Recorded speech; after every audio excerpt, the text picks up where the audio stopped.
Hi, I'm Sean Vanneman. I wrote the bulk of 100% of this game.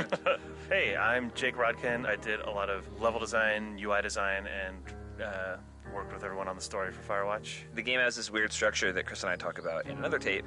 This is the first thing I wrote, was this opening of the game that jumps between Henry's life and the trip out to the woods. And I used a little product called Twine to do that, which you can download and use. It's just a very simple choose-your-own-adventure tool. The simplest way to program a video game that one can then share with friends and play. I think we were worried that the team would sort of perceive Henry as a blank slate, as sort of a generic game player protagonist, and we wanted to make sure, or we wanted to get in everyone's mindset, you're playing as a specific guy with a specific life. Yeah, there's a reason when you play video games that a lot of your protagonists have amnesia, because it's really difficult when you're driving a character around who knows things about their life, or his or her life, that you, who you ostensibly are that person, don't know.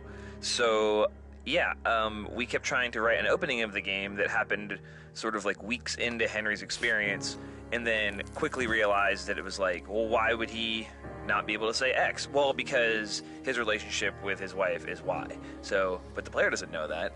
Yeah. And this was the quickest way to get everybody on board, was to just take the thing that I wrote that answered the question, I think, for Jane and you at the beginning, which was like, who is Henry? And I would write these character profiles that were really bad. And then I went, what if I just let you play a thing, and then you can figure out who he is. And we held on to that until we had the idea to... Hi, it's Jake again. Hey, I'm Chris Remo. Oh, hey, Chris. Hi there. I was a game designer and the music composer on Firewatch. Nice. So you're hearing now the first piece of interactive music that went into Firewatch. The first piece of music that actually... responds to what you're doing in the game? Exactly, yeah. So this is a piece of music that's divided into technically 6 parts. And what's happening is, as you're playing through this introductory sequence, when you hit certain points in the narrative, it sends a signal to Wise, which is the name of the audio middleware we're using, and then when Wise gets that signal, it waits until the next sort of musically appropriate transition point, and then when it hits that, it smoothly transitions into the next section of music, and so it creates the effect that you're just listening to one big long piece of music that just happens to be timed very nicely to your playthrough. It just happens to get sadder and sadder at the exact rate that your life gets sadder and sadder. Yeah, exactly. This was a challenging process, both because I had no idea what the music should sound like, and also because it was the first interactive piece of music in the game, so the technical sort of just how does this work was also a part of it. But as it turned out, this music was changed. I mean, Jake, you may remember this. This music changed relatively little over the course of development in comparison to a lot of. I think it started off as maybe 3 pieces, and it expanded out to 5 over development. But other than that, it's one of the first things dropped in, shipped. Get ready to hear about that a lot on this commentary.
I'm Nels Anderson, and I was a designer and gameplay programmer on Firewatch. I am Jane Ng, and I worked on the 3D environment art in Firewatch. So, you're likely standing at the base of your home away from home. Your home in the wilderness. For all intents and purposes, more or less, this is basically just a real straight-up tower like they existed out in the woods, right? Yeah, I think it is Portland. There's somebody in Portland who was very good about archiving a lot of, blueprints about various type of fire lookouts of the state, and we got some, and that's how we started off building the lookout tower, just by looking through how they were actually built. It's slightly taller than a real one, right? We had to make quite a bit of adjustments because, for example, the stairway you see here, normally fire lookout stairways are not on the outside, but for more interesting gameplay and views for the player, we opted to change that. But ultimately we still wanted the tower to feel like a real tower, so we had to figure stuff like, hey, how does the plumbing actually work? How do they get water? Stuff like that. It actually is very important for a real tower. And if you go look around the base of the tower, you will actually see a big old plastic cistern. We are not a survival game of any sort, but it is important to make sure that all that stuff is actually thought out, so the space feels realistic. Right. You don't want someone playing the game being like, wait a minute, there's no how does this guy drink? How is he not dead? When I normally play video games, I'm always interested in stuff like, hey, where's the bathroom? Here we have the outhouse and you can go anywhere, but stuff like water is very important. So in a real fire lookout situation, what they do is they will use a cistern, and they will capture rainwater from the roof, and you will actually see that we actually have a little pipe down from the roof, and we even have what they call a first flush filter being there, which is actually what they use. That's my favorite kind of filter, really. I had to look up what do they do, because once you go, okay, you collect rainwater from the roof, it won't be all nasty, and then hey, somebody already figured that out on how to collect rainwater. What do you know? We actually visited a number of different lookout towers as we were researching the game, and it was always very satisfying to see elements of things we saw in the real world and make their way back into the game, and vice versa. So we also made sure to have a tab here, like a little faucet, where you can actually get water from the cistern. Yeah, if you click on it, it will play an animation of a hand gripping a knob and water comes out for 2 seconds. Doesn't do anything. Yeah. But it's there. I think for a while we actually were thinking, should we just let the player turn on the water? Or then what happens if the water just runs out? And then James had a very good idea of just going just make one animation that you turn on the faucet and turn it off immediately, just so that hey, there's water in here and you won't die. That's Henry.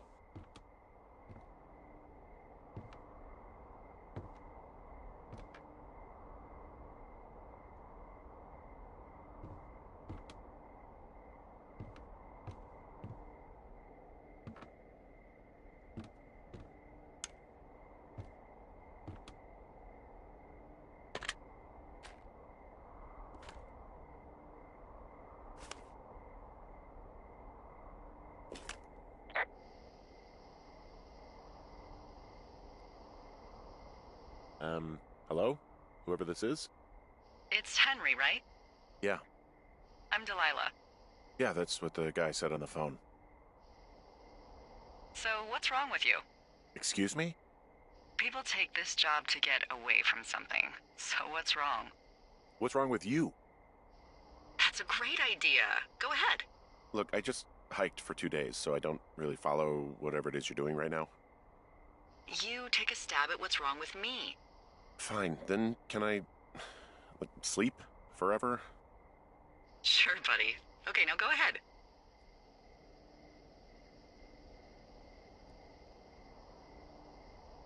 Okay, you're probably just rebelling against a mom who wishes you had given her grandkids, by the sound of your voice, at least 15 years ago. You come out here and it really grinds her gears and you love it. Can I sleep now? Well, she also says I fuck immature men, but in my defense, who wouldn't want a 28-year-old with ambition and energy and some fire in his belly in bed? Me, I'm going now. Just a second. Now it's my turn. Okay, good night, bye. Let's see. I don't know anything about you, but 9 times out of 10, folks out here simply got dumped. Huh, is that it? Close? Good night. Good night. Welcome to the job.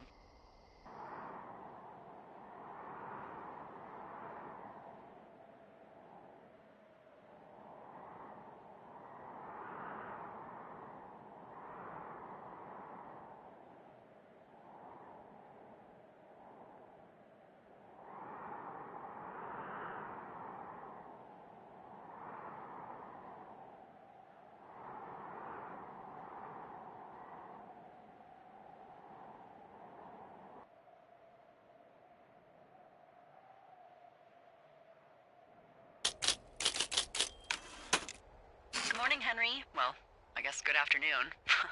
You probably slept like a rock. Anyway, there's still a few hours of daylight to get some work in. I can see you at your desk, so call me when you're ready.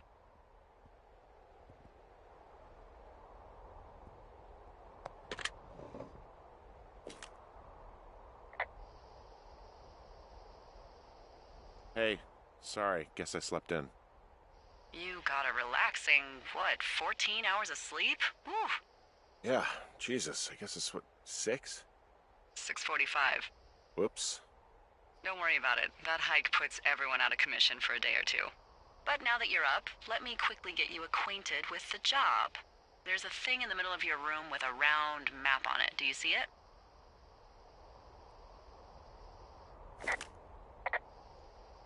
Okay, yeah, I see it. This is the Osborne Firefinder, invented in 1914 by W.B. Osborne? You use this to spot, you guessed it, What the fuck? What is it? Nothing. You use this to... Oh, fuck me! Good God, language, lady. Out your west-facing window. Are you seeing what I'm seeing? Are those fucking fireworks?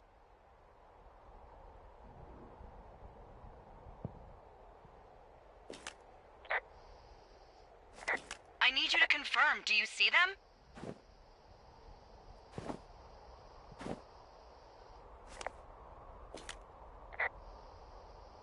Seriously, are you seeing this?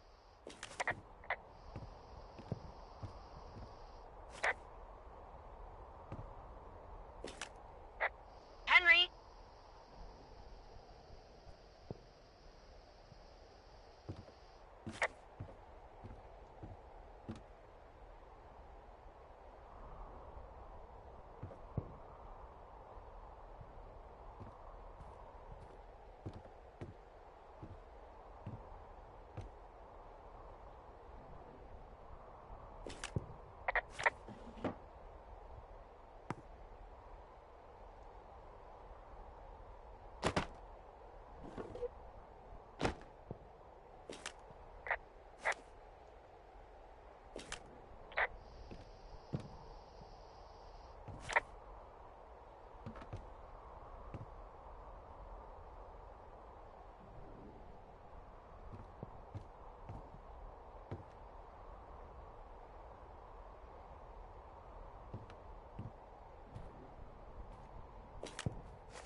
Whoa, that's not legal, right? No. You need to get down there right now and stop them. Fire danger is through the fucking roof. Is that really my job? Your job is whatever I say it is. Look, the closest ranger is like 2 days away. Go down there and set him straight. Like, kick the shit out of him sort of straight? No. Jesus, no. What? I'm not a cop. It's not like I've got a rule book over here. Just make sure they don't do it again. Take their shit. All right, fine. Don't feed anyone a knuckle sandwich. Get going. You'll probably need a rope to get down the shale between you and the lake, if I remember right. There should be one in the supply box on the way. The code is 1234. It's actually that for all of them.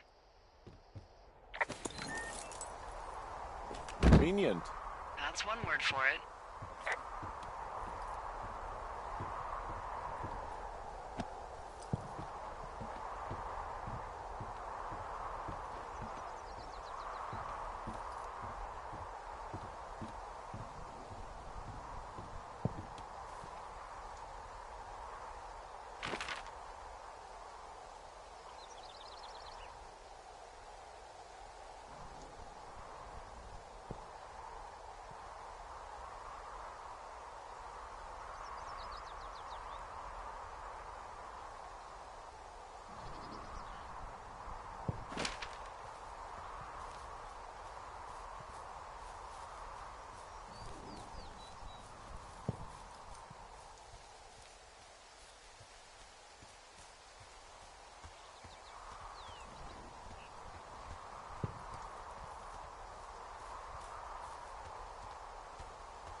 I found the supply box. Great. So are there a lot of these out in the woods? Yeah, we got them all over the Shoshone. They saved us a lot of back and forth from the trailhead. Don't take all the good stuff. Yeah, all right.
Hi there, it's Jake. And Chris again. Hey, so here we are in the cache box clearing, or at least I guess that's what we call it. There's a lot of cache boxes in Firewatch, but this was the first one that we placed into the game. For a long time, this was the cache box. It was the cache box, even though we knew we wanted to have more. This area was actually one of the first areas that we built out to any degree that looks like a piece of the world. It was a really good proving ground for us. Like when me and Nels Anderson were grayboxing the world at the very beginning, we tried a million different things, like maybe this was on the edge of a cliff, or maybe it was a secret that you had to find. And I think it was Sean who suggested that he really wanted it to feel like a warm, sort of enclosed space, like you've stumbled onto a little glen and you want to stay there for a while, which I think makes sense because we wanted people to actually stop and poke around and have it not feel like the woods. This was an area with a lot of firsts.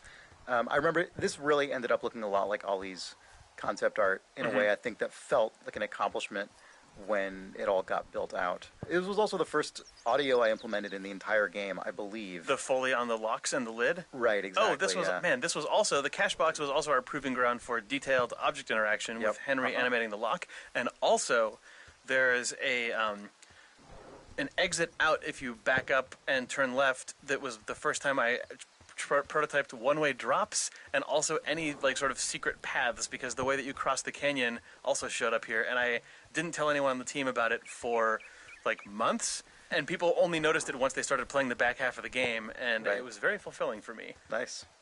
Cache box. Cache box, land of firsts and secrets. That's the state flag of cache boxes.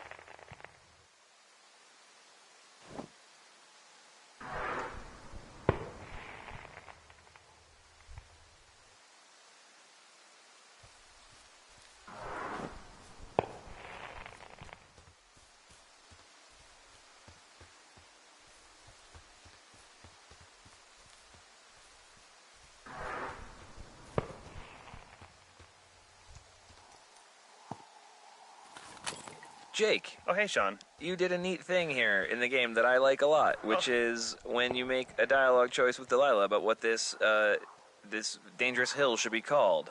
It shows up on your map, and I like that a lot. Yeah, when we were putting the map system together, well, actually, the map weirdly was one of the latest things, one of the final things to come into the game as a fully fleshed out piece. But an upside of that is we built the map using a lot of tools we already had. For instance, the system that checks which things you haven't talked about, which things you haven't found in the game. Use the same variable list as our speech system. So when I was putting this together, I realized, oh, not only can I put a mark down on the map when Henry finds it or talks about it, but I can totally look at the same tools we use for dialogue and figure out what the player said and put it on the map. And the end result felt really natural. I actually wish we'd gone a little deeper on it in the game, but I'm really happy with what's in there right now. Also, please name this shitty boss is going to get me killed, because that's objectively the best name for the hill. Is that your handwriting? Yeah, you got to cram that in there, but it's still readable.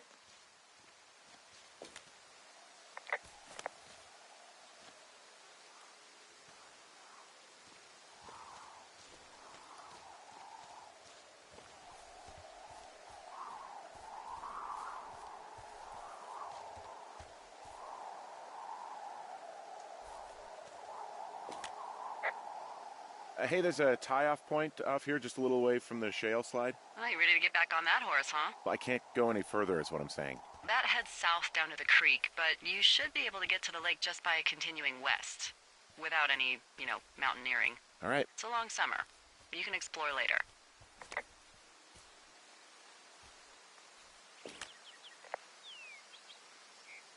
It is a hell of a nice camping spot down here by the lake. I haven't been down there in years, but yeah, Jonesy Lake area is perfect.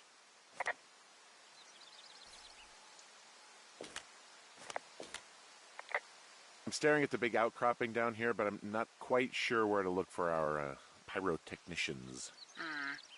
Maybe keep heading west toward the lake. Hi, this is Ollie Moss, and I was the art director on Firewatch. I'm Jane. Hi, Jane. Let's talk about this teen let's party talk about zone. Let's talk about the Teen Zone. So the Teen Zone is one of the first areas that we used as a sort of art test to see how we would go about building the rest of the game. We knew from the pretty early on that, on day one, you will start from the tower, and you will have to head down to the lake, and somewhere in between, you will see some teens, and they're partying. And so we called this the teen zone, because this is where all the teen stuff is. Yeah, and it was important to us that the reveal that it was a group of teens was communicated through the level design. So the idea was that you just kind of walk through some trees and burst out into this scene where a campfire was still burning. And you had a pretty strong idea of what you wanted to look like. Yeah, I just wanted to put some big angular rocks in there, which is basically the my modus operandi for the entire game. But we wanted to have a big angular sort of rock, which became known as Pride Rock because it looked so much like the rock from the Lion King. No, we did name that Pride Rock, didn't we? That rock does serve as a very strong landmark pretty early in the game, and it kind of does point the player in the right direction. Exactly. Should we talk a little bit about our process for designing these areas? So in the beginning, when we just have no concept art, we will just mock it out with just literally just gray boxes and a gray terrain.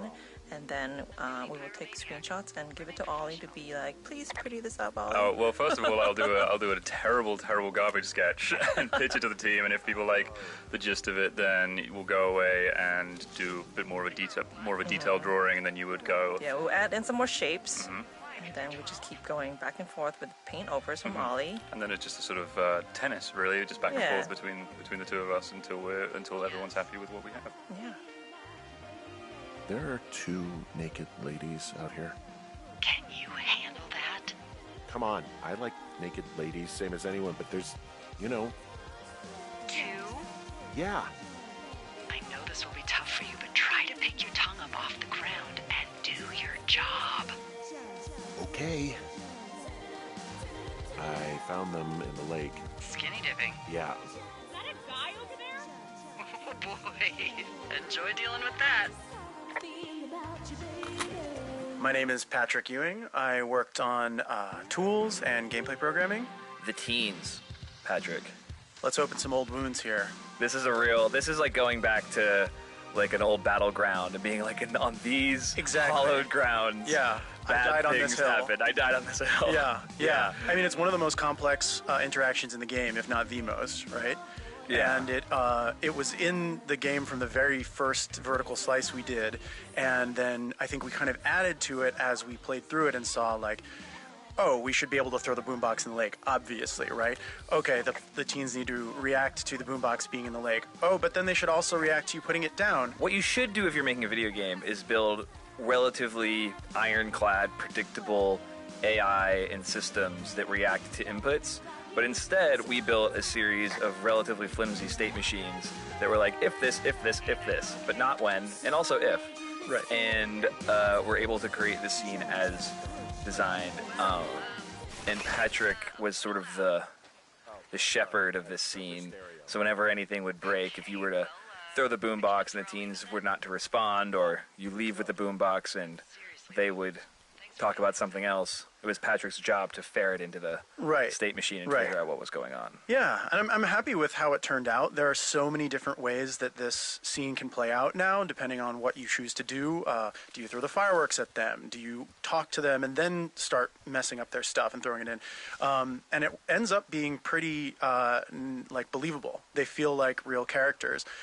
It's just such a crazy spaghetti code in the back end that I'm always terrified when I see someone play through it, that there's some interaction that we didn't think about. Right now the player is interacting with the teens in a way that is completely not by the book. And I mean, luckily we beads haven't... of sweat are building on your brow. Yeah, I think it's just a PTSD response at this point. We would see the bug reports if this was actually still breakable. Yeah.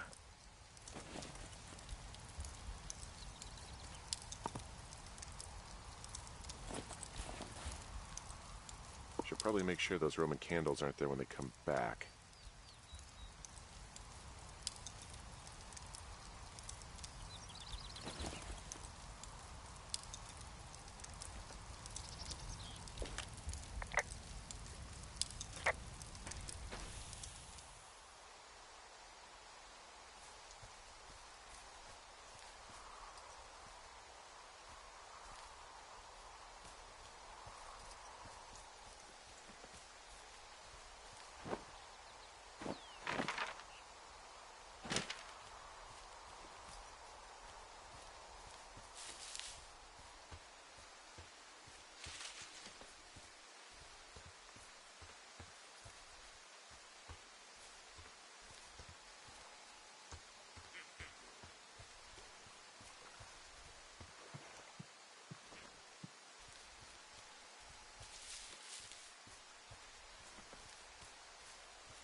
So, I have a bit of a confession to make.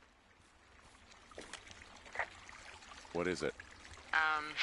Look, I was drunk last night when I welcomed you to the job. Yeah, well, you're not the first boss to be guilty of that. I know, I know I can get a little pushy, putting you on the spot about why you're out here and stuff. And you thought it was a good idea to get into your love life, I guess you'd call it? Yeah. Anyway, I'm sorry. It's fine. I'll keep that sort of a thing to a minimum. Anyway, let me know when you get back to your lookout. Hi, everyone. This is Ben Burbank. I'm a programmer at Campo Santo, predominantly doing graphics work and performance stuff. And I'm here with Jane. Hi, I'm back. And we're going to talk a little bit about, in general, how the world sort of streams in. Mm-hmm. This is a big open world game. There are, tens of thousands of trees somewhere in there? Yeah, and we have how many chunks of the world that we stream in and out? There are 100 plus. Yeah, I think over 120. One of the big challenges with that was we have to remove parts of it when you're not looking at it, because video game consoles and computers don't like to draw things that aren't seen. Especially not a lot of trees. Yeah, it's a lot of work for that little graphics card to do to try and draw all those that big forest. So the canyon's one of the spots where we have obvious occlusion where you can't see most of the world. So we unload like the tower hub. The tower that you see in the canyon is fake. It's a small fake version, Yeah. which is a common trick. Yeah, so it's like a very low cost version of what it would actually be there. One of the biggest challenges for Jane and people building the levels was figuring out line of sight. So how far can you see? Like if you have a point where you can see entirely across the map, we had to be very careful about what is actually loaded and what's actually drawing. Yeah, so even though the canyon is pretty much a straight corridor, we had to put in some kinks in there. So, you know, like right sort of in the middle, there's a little area where you have to go around a rock. This is so that we could make sure you won't be looking at the lake when we basically delete it out of the world. Yeah. The game also, you know, it's sort of non-linear. Like there's a linear story going on, but there's the ability for the player to just go backwards. So we also had to keep in mind like reverse line of sight and things like that, which is a little different than a traditional action game or something. Yeah, it's kind of like a little puzzle game almost to figure out when we stream in and out things. So hopefully you don't notice any of it, because if you do, that's actually us not doing a great job. You probably will notice it though sometimes. I'm sorry about that. Hello? It looks like the path leads through the cave. Back in the cave, huh? Man, I don't need to lose another lookout in there. Another lookout? They go in. Hi, I'm Jane. We're back. And I'm Ollie. Let's talk about this cave, Ollie. Oh, let's not. This cave really gave us all quite a bit of headache, actually. I was actually kind of having a mini panic attack, because one of the hardest things to light in games actually is any area that's sort of half indoor and half outdoor, and this cave is a pain in the butt to light. It is. Well, having we thought you'd be an old pro at this, having worked on a game called The Cave. But yeah, it caused a lot of problems in terms of the logic gating of the environment switches, because every time the time of day changes in the game, it then like sets that time of day. Because there's no doorway really. So the way the cave is lit, it actually just changes the time of day in the whole game. So like when you hit a trigger, if you could somehow magically transport yourself back outside the cave, you'd see like the sun spinning through the sky, the sky changing, and it was really hard to make that process invisible to the player and make it feel natural. Not to mention that when you're inside the cave, everything also has to look really dark. And we use a method called image-based lighting throughout the game. And that basically means that all the objects, like all the trees and rocks, just look out to the sky to see what their lighting should be. And so in the cave, we actually had to do sort of like a fake sky for anything inside that is just pure black. So the lighting inside would be appropriately dark. But still navigatable to a player without the flashlight. Exactly. And also to be able to have a smooth transition when you're going from the brightly lit outside to the really dark inside and coming back out again, and having all the appropriate logic for the time of day, like Ollie said, it was just a real pain in the butt.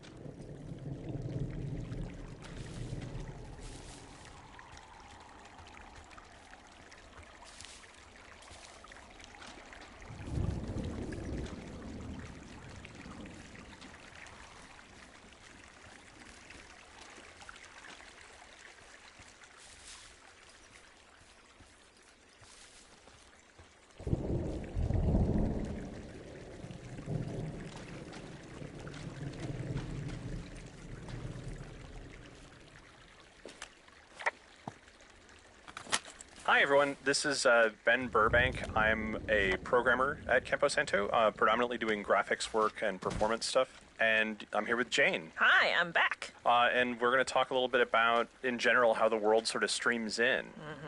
This is a big open world game. There are, tens of thousands of trees somewhere in there? Yeah, and we have how many chunks of the world that we stream in and out? There are 100 plus. Yeah, I think over 120. One of the big challenges with that was we have to remove parts of it when you're not looking at it, because video game consoles and computers don't like to draw things that aren't seen. Especially not a lot of trees. Yeah, it's a lot of work for that little graphics card to do to try and draw all those that big forest. So the canyon's one of the spots where we have like obvious occlusion where you can't see most of the world.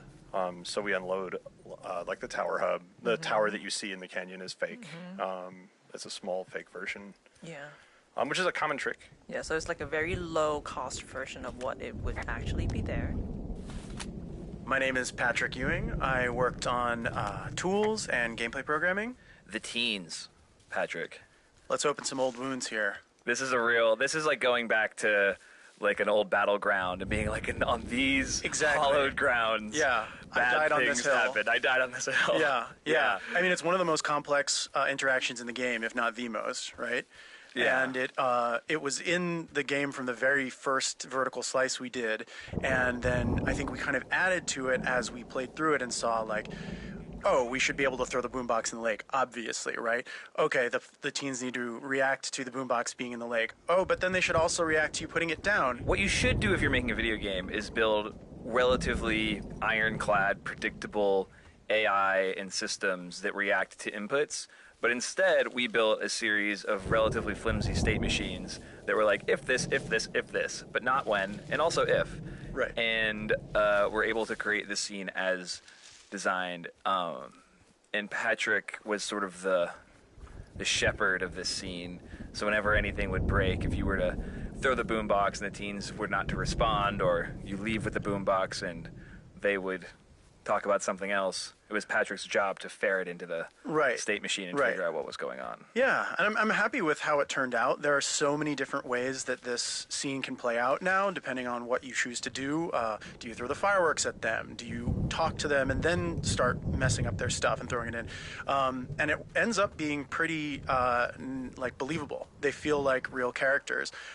It's just such a crazy spaghetti code in the back end that I'm always terrified when I see someone play through it, that there's some interaction that we didn't think about. Right now, the player is interacting with the teens in a way that is completely not by the book. And I mean, luckily the we beads haven't... of sweat are building on your brow. Yeah, I think it's just a PTSD response at this point. We would see the bug reports if this was actually still breakable. Yeah.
Okay, so from these rocks, where do I go again? Go back towards the lake, turn north, and east through the canyon. There should be a trail at the far east side of it.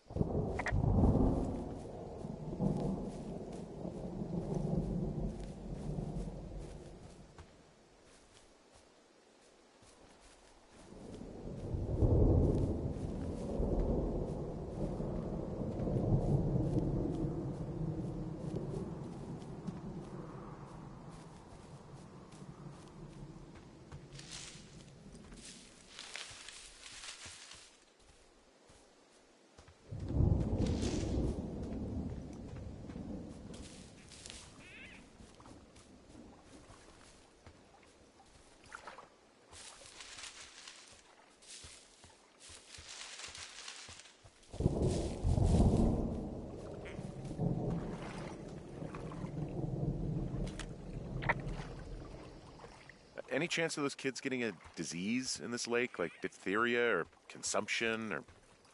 Consumption? Not if they're not 19th century chimney sweeps, no. You know, whatever. I mean, if they drank a bunch, Giardia maybe, but probably not this time of year. Well, that's too bad. Hey, there's a trail to Two Forks Tower down here near the lake. Yeah, that's your tower. So I should go this way. Well, you're not climbing back up that slide.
There's some guy out here. Some guy? Wait, he's looking at you? Is he doing anything else? I don't think so. Henry, there's something someone should have told you about this area. What is it? It's outside. Come on. The whole thing. And people come and go as they please. It's madness. Yeah, okay. I get it. Look, bumping into someone in the middle of nowhere is part of the fun.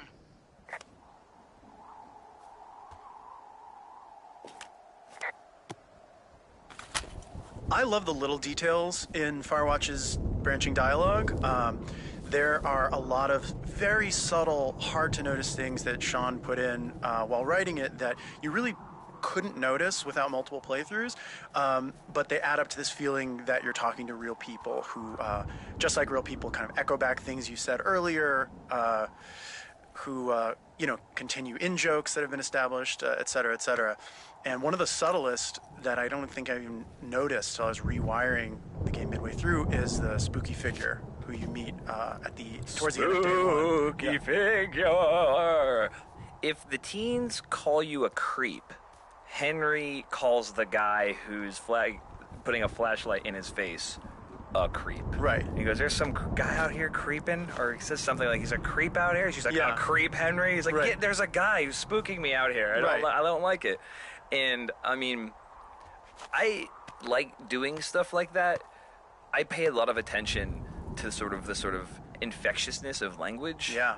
Especially in this office, someone will start using a turn of phrase that then I'll be at lunch with someone later, I'll be out with Jake or whatever, and then I'll hear the phrase Theory crafting? through them, Yeah. where it's like, like if somebody was saying, "Oh, there was a total creep outside at the bus stop," then it wouldn't be long, like 18 hours later, it would be totally conceivable to hear Jake be like, "Oh yeah, that guy's kind of a creep. I don't know if we should have him by or whatever." Yep. And I'd be like, "Man, okay, like that word is now like bubbling along the surface of our social network here." Mm-hmm. And people are like that. People are weird, sort of like passive, like non-participatory sponges sometimes. Yeah. And I just like putting that stuff in the writing. And you can do that in games in a way that you can't do that in other media. If you do that in like a book or something, it's so double underlined that it feels like you're making a big point as an author. But in a game, because it's player driven and it's passive, it just feels causal and the way the world will.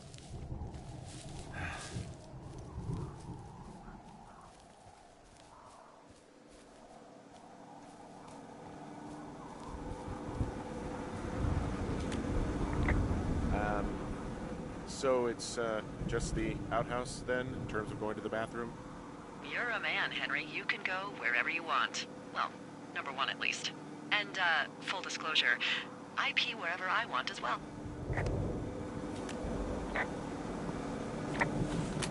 Chris again here. Hey, and Jake, congratulations, player. You have completed the teen loop. Oh man, that's true. This is the end of what was originally called teenloop.unity, a scene file in our game engine. We thought that was just going to be the file corresponding to the first this piece of game that you've just played. Yeah, this first big objective. But then we kept building, so all of Firewatch is in fact saved inside of a file called teenloop.unity. So Yep, know entire that for the game. rest of your play experience, you are inside of the teen loop. Yeah. This part of the game, you probably are right now if you're listening to these commentary notes basically in sequence. The music is either about to kick in or has just kicked in. It's dark. You're finding your tower's been broken into. This, I really strongly remember feeling when this went into the game and had the music, which was actually the first music implemented in the entire game. All this stuff together felt to me like the first real moment of assertive tension in the game, and it felt really crazy. Yeah, because we had our environment system working for the first time, so the sky turned to nighttime, Yep. and our world logic allowed the tower to switch into its broken into state just when you were off in the world for the first time. And then when that music finally came in, we're like, oh, wow, okay, this is a world that's alive and can be tense and cinematic. Yep. And all of it happened without us ever having to cut the camera. I remember we were all very proud and stoked of that. for sure. That was like right before we first demoed the game, I think, at the Penny Arcade Expo. Yeah, because the end of day one was the end of the first demo. Yeah. Right before this, there's the moment with the creepy guy in the woods, and that was sort of a moment of tension. But that's also arguably maybe not, because it's immediately deflated by Delilah. Right, but this was like, holy crap. Okay, I remember feeling kind of nervous about it because it was like the game is declaring this is a tense moment, and if it falls flat, we have failed. We can't like make a joke to diffuse it. And I think it basically worked, and it was a real relief. Yeah. Yeah.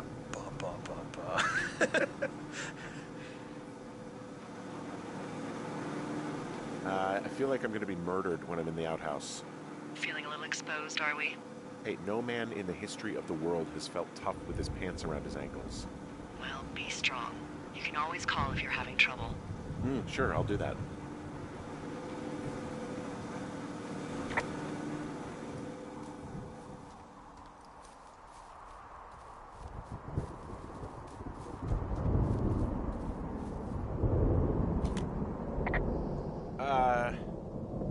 What can I do for you? Well, my typewriter is on the ground, outside of my tower. You right? Yeah, look, the wind? No. How the hell You should get inside. Fuck me.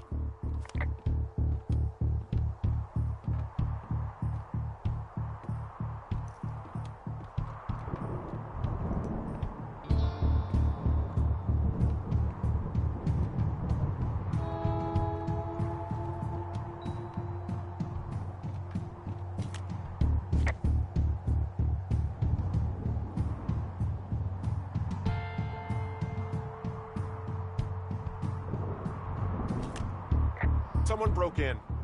Hey, what? They wrecked the place. Threw my typewriter out the window. Motherfucker. Holy shit. I'll let the Forest Service know what happened.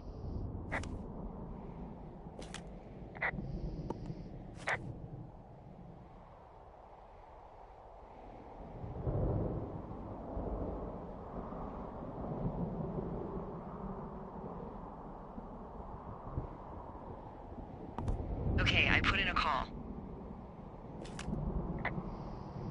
Well, what can they do about it? Will they catch whoever did it? This is the Forest Service, Henry. They're not exactly Hawaii Five-0. Do you have any idea who would have done this? Maybe that guy I saw in the canyon, but I don't know why the fuck he'd want to mess with my stuff. Well, I'll have the Rangers keep an eye out for a man hiking on his own and question him if they find him. I can't believe someone would do this. I worry about bears and fires, and that's about it. And now I've got to worry about some deranged hiker going after lookouts? Great. Okay, in the morning I'm gonna call my friend Patty, who works the desk down in Cody. They keep a list of everyone who's officially been in and out of the trailhead since, I don't know, forever, and see if we can get a list of names. We won't get much, but at least if anything else happens, we can refer to it and see if anything comes up. Thanks. I need you to feel safe out here. Just point me to the Forest Service weapons cache and I'll feel safer than the Pope in his little car. Yeah, someone made the choice years ago that leaving people with infinite amounts of alone time and a gun was kind of a bad idea. Grenades? I'll see what I can do.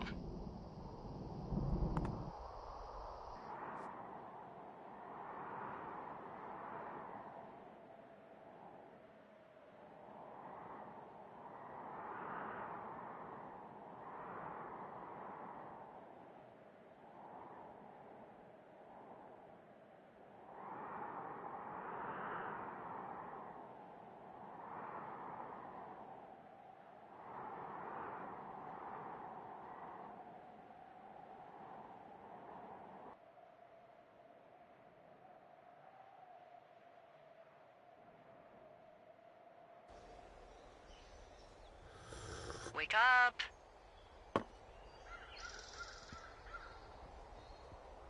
Hey, wake up!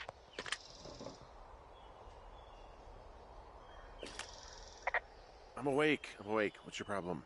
Our problem. Sorry, our problem. That storm knocked out the phone line I used to talk to the service, which means we're cut off. I tried radioing out, and that's not working either. I don't really know why that would be the case. Can I go fix it? Well, You probably can't, but what you can do is hike out to where the wire runs through your area and report back if it's down. Then I can track down a ranger to get someone on it. Okay, I can do that. Where is it? Remember that cave you hiked through yesterday? Yeah, of course. So you're going to want to go back there, go through it, and keep going straight to the north when you come out.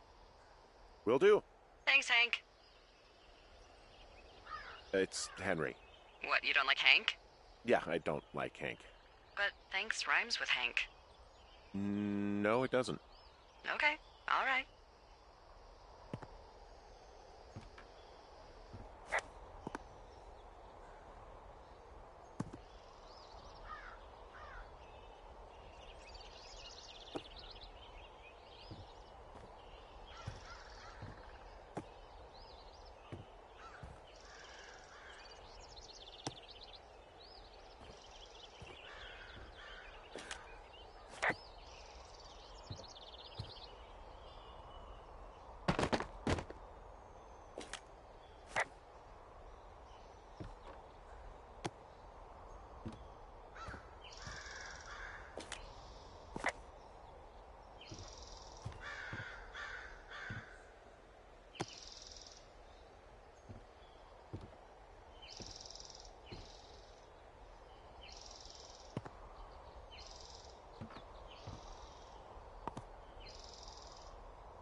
Hey, I'm Chris. And I'm Sean, and day one ended abruptly. A lot of games don't do that structurally. Yeah. You sort of get to an end point, you touch a flag, or you continue on infinitely with no cuts. Right.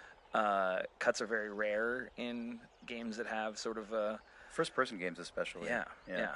The idea for that came from the movie Dallas Buyers Club. So interesting. I know. I remember so specifically seeing the first time that movie cuts to a day title card where you learn that the Matthew McConaughey character has diagnosed with AIDS and essentially given 30 days to live, and then it cuts and it says day one.